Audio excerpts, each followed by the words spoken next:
Ya, Assalamualaikum warahmatullahi wabarakatuh. Selamat pagi, siang, sore, malam teman-teman sekalian. Berjumpa lagi dengan saya Bisugiarto dalam video asinkronus Distant Learning 2022. Dalam video kali ini, saya akan membawakan video dengan tema identifikasi dan analisis isu manajemen ASN dan Smart ASN di unit kerja. Sebelum memulai pembahasan lebih lanjut, alangkah baiknya bagi saya untuk perkenalan dulu ya. Perkenalkan, nama saya Bisugiarto, asal dari Kebumen, Jawa Tengah. Unit bekerja ada di unit pelaksana penimbangan kendaraan bermotor, Gentong, Tasikmalaya, Jawa Barat. Ya, dalam melakukan identifikasi serta analisis isu di unit kerja, kita perlu memahami dulu job desk kita di dalam unit kerja tersebut. Berdasarkan PM 56 tahun 2017, uraian jenis kerja petugas penimbangan kendaraan bermotor dibagi menjadi 9 poin diantaranya yaitu untuk pertama yaitu melakukan perekaman data atau entry data dan menyimpan data kendaraan. Semisalnya yaitu nomor kendaraan, MST, masa berlaku buku uji, dan lain-lain. Jenis barang yang diangkut, berat muatan, dan asal tujuan kendaraan angkutan barang ke dalam database sistem penimbangan kendaraan. Yang kedua, melakukan penimbangan kendaraan angkutan barang.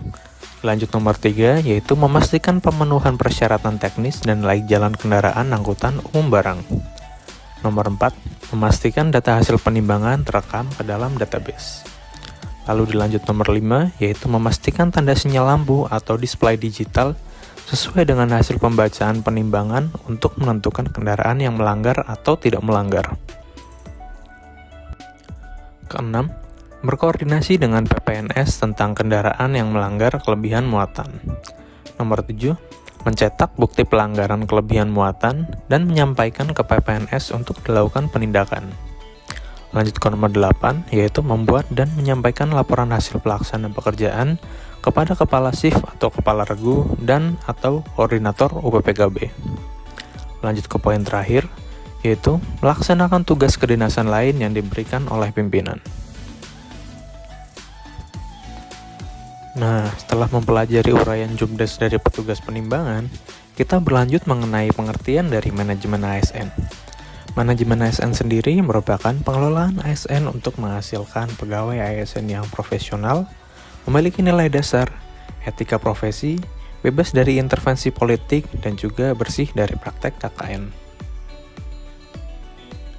Lalu dilanjut dengan sistem merit, yaitu kebijakan dan manajemen ASN yang berdasarkan pada kualifikasi, kompetensi dan kinerja secara adil dan wajar dengan tanpa membedakan latar belakang politik, ras, warna kulit, agama, asal-usul, jenis kelamin, status pernikahan, umur, atau kondisi kecacatan. Berlanjut pada item Smart ASN, yaitu ada digital skill, digital culture, digital ethics, dan satu lagi, digital safety. Setelah memahami materi-materi tersebut, berikut ini merupakan 3 isu yang penulis temukan sewaktu melaksanakan tugas. Isu yang pertama yaitu proses input yang memakan waktu. Hal ini terjadi saat melakukan pengecekan pada kendaraan yang telah ditilang, namun belum dalam jadwal sidang. Petugas penimbangan diharuskan untuk melakukan fotokopi pada surat tilang. Proses fotokopi memakan waktu yang lumayan lama dikarenakan petugas harus berpindah dari geladak menuju office, melakukan fotokopi berkas, lalu kembali lagi dari office menuju geladak. Hal ini menyebabkan proses pengecekan menjadi lama dan menimbulkan antrian kendaraan. Terlebih lagi, petugas harus bolak-balik antara geladak menuju office dan kembali lagi dari office menuju geladak. Lalu, memerlukan pula kertas dan tinta untuk fotokopi, serta bantek dan almari untuk melakukan filing dokumen. Isu nomor 2, yaitu terjadi saat pengemudi di dalam rel penimbangan. Saat pengecekan dokumen, sering dijumpai pengemudi yang belum mempersiapkan dokumen-dokumen untuk dicek. Pengemudi kerap mencari berulang kali dalam kendaraan tersebut. Hal ini memakan waktu yang cukup lama dan menyebabkan antrean kendaraan di belakangnya. Beralih ke isu nomor 3, yaitu ketika sulitnya training pengisian entry pada software CTO online. Dikarenakan belum adanya panduan pengisian yang detail, kerap kali hal ini membuat bingung petugas penimbangan baru, sehingga perlu waktu training yang lumayan lama.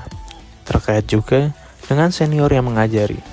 Dikarenakan belum adanya panduan yang jelas, maka senior perlu mengajari petugas baru berulang kali sampai petugas baru tersebut paham.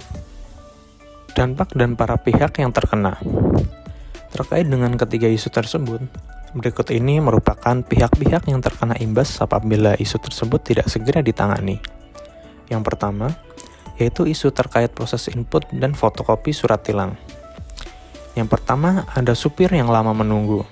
Lalu, ada petugas yang bekerja bolak-balik dari geladak dan office. Dan yang ketiga, yaitu ada supir kendaraan lain yang menunggu dengan antrian yang panjang. Keempat, tidak ramah lingkungannya dikarenakan memerlukan kertas HVS, tinta, bantek, serta lemari untuk tempat filing dokumen. Untuk isu yang kedua, yaitu memberikan dampak kepada pengemudi kendaraan lain yang menjadi menunggu terlalu lama. Lanjut ke isu yang ketiga, yaitu belum adanya panduan pada pengisian JTO online. Hal ini berdampak pada kesulitannya pegawai penimbang baru dalam mempelajari dan juga senior yang harus menjelaskan kembali tiap ada petugas penimbangan yang baru. Ya, terkait dengan tiga isu tersebut, kali ini akan dipilih isu yang paling problematik menggunakan teknik capaian AKPK. Untuk isu filing dokumen atau isu pertama mendapat angka aktual yaitu sebesar 5, kehalayakan 4, problematik 4, kelayakan 4 dengan nilai average 4,25. Untuk isu yang kedua yaitu mendapatkan nilai aktual sebesar 4, kehalayakan 2, problematik 3, kelayakan 3 dengan nilai average yaitu 3. Lanjut ke poin 3, yaitu mendapat nilai aktual sebesar 4, kehalayakan 3, problematik 3, kelayakan 3 dengan nilai average 3,25. Dari ketiga isu tersebut, didapatkan isu pertama sebagai isu paling problematik dikarenakan mendapat nilai rata yaitu 4,25. Langkah selanjutnya yaitu dengan mencari akar permasalahan pada isu pertama. Dan didapatkan akar mula permasalahan yaitu karena proses fotokopi dan penyimpanan file secara manual. Hal yang dapat kita lakukan untuk mengatasi permasalahan ini yaitu dengan memfoto surat tilang dibandingkan fotokopi, lalu pelaporan menggunakan file PDF, dan filing dilakukan di dalam folder laporan harian.